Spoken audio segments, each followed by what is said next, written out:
If you're an older gamer like I am, you might remember a 90s arcade classic called Smash TV. I was a big fan of it. I've got it on, I think, the Spectrum and the Master System or Mega Drive. Odd, I know. But the idea behind it was that you entered into a closed arena and had to shoot and kill everything inside it and survive, like some kind of Running Man TV show. Galaxy Champions TV is like a spiritual successor to that, and I swear putting TV in the title is like a knowing wink and nudge to us older gamers that have been in this rodeo for many a decade, and we're still here. Because Galaxy Champions TV is an intense top-down closed arena shooter that does the very same thing and does lots of tips of the hats and nods to Smash TV in the best way possible. This game can be played in 2 players in local co-op. However, the vast majority of my gameplay has always been single player, and it's a real challenge because it's fast and it's frantic. In each of the arenas, you've got 4 doors that are on the compass points that will open up, and a flood of enemies will come in from those various different entry points.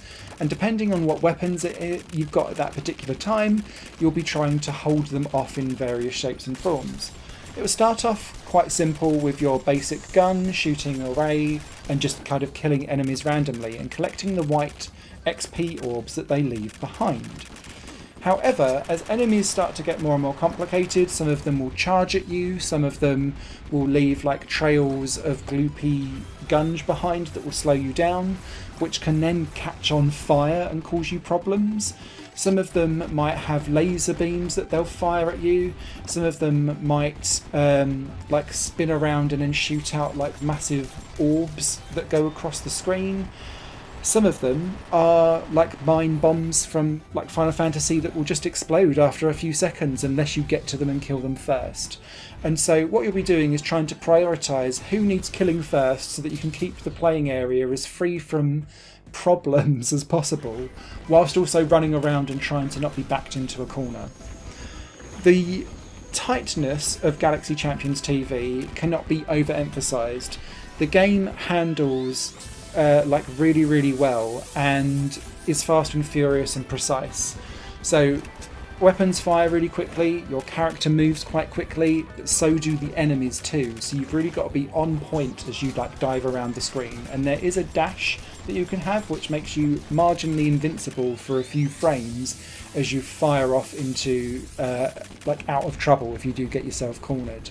That does have a recharge to it though, so you can't spam it. When you collect enough XP orbs to level up, once you've cleared that room that you're in, you can then choose from one of 3 or 4 different upgrades. And these will be either to some of the weapons that you have, your base gun that you'll always have on you. It could be to your health, it could be that you run faster, it could be that your damage increases for a critical damage, it could be that the shot speed increases instead. And the beautiful way how this game works, and I'm a big fan of this just generally in like, I'm going to say roguelike games where you're doing a single run and nothing really carries over from like power up to power up from run to run, because it doesn't here. You have the option basically of trying to upgrade lots of things a little bit or really investing in a couple of weapons a lot. So for example, the flamethrower starts off with just one flame for a little bit, then it extends out its range, then it builds up its power, then it starts to be able to set fire to certain types of goo or cobwebs that are left behind that would normally catch you out. Or it can trigger off like a special attack occasionally that like clears the entire room with fire. So you can really invest in that through 5 levels of upgrades. But you'll be at the detriment to all of the other weapons that you could potentially pick up.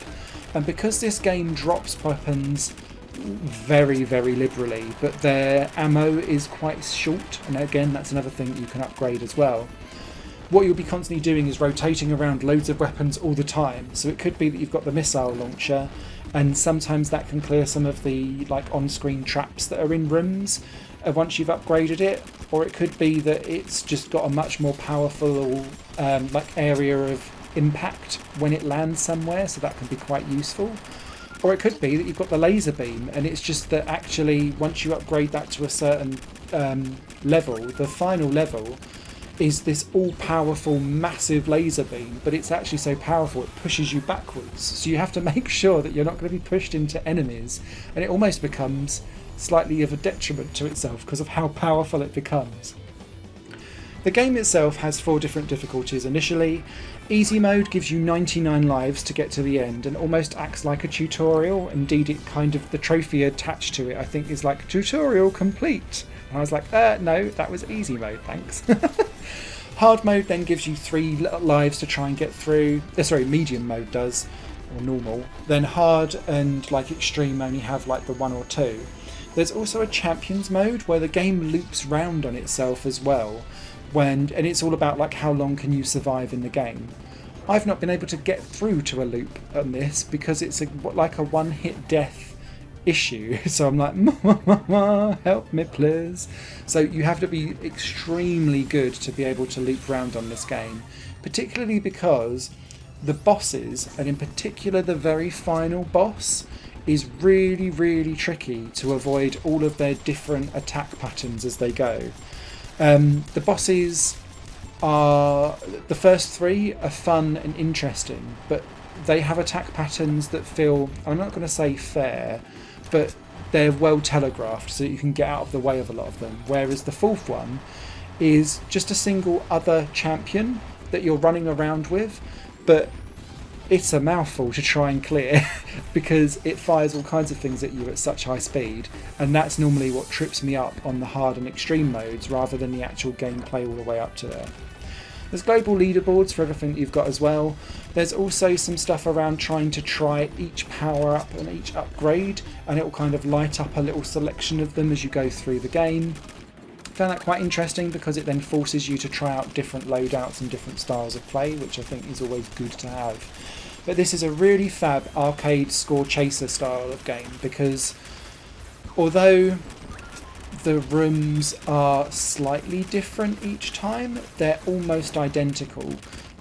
So those global leaderboards are really, really helpful to show you exactly who really is boss on this game, and I just found it really intense and enjoyable to play, and just one of those hit one more goes and off and away you'll play.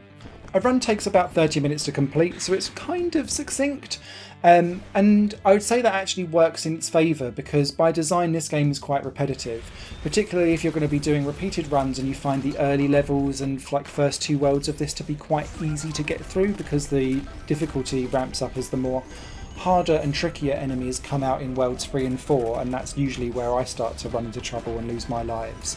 So by design you'll be like through the early couple of worlds, and that's okay because it kind of gets you warmed up and into the zone of the speed and the intensity of Galaxy Champions TV. However, some of you might find that a little bit dull if you're doing that repeatedly over and over again, so keep that down to like 1 run a day max and I think you'll enjoy this. For me, Galaxy Champions TV is 2 thumbs up. It's a real great spiritual successor to Smash TV, which was a game I also love.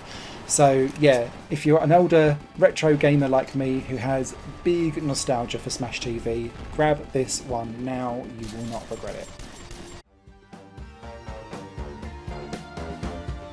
High-octane Games is part of the High-octane Network, a completely independent media outlet supported by people like you. The goal is to create the best possible content that cultivates a richer indie scene for games as well as music and entertainment. To find out more and to get involved, visit patreon.com/High-octane Network. Your support makes all the difference, and in return you'll gain access to bonus content and downloads. Thank you for watching.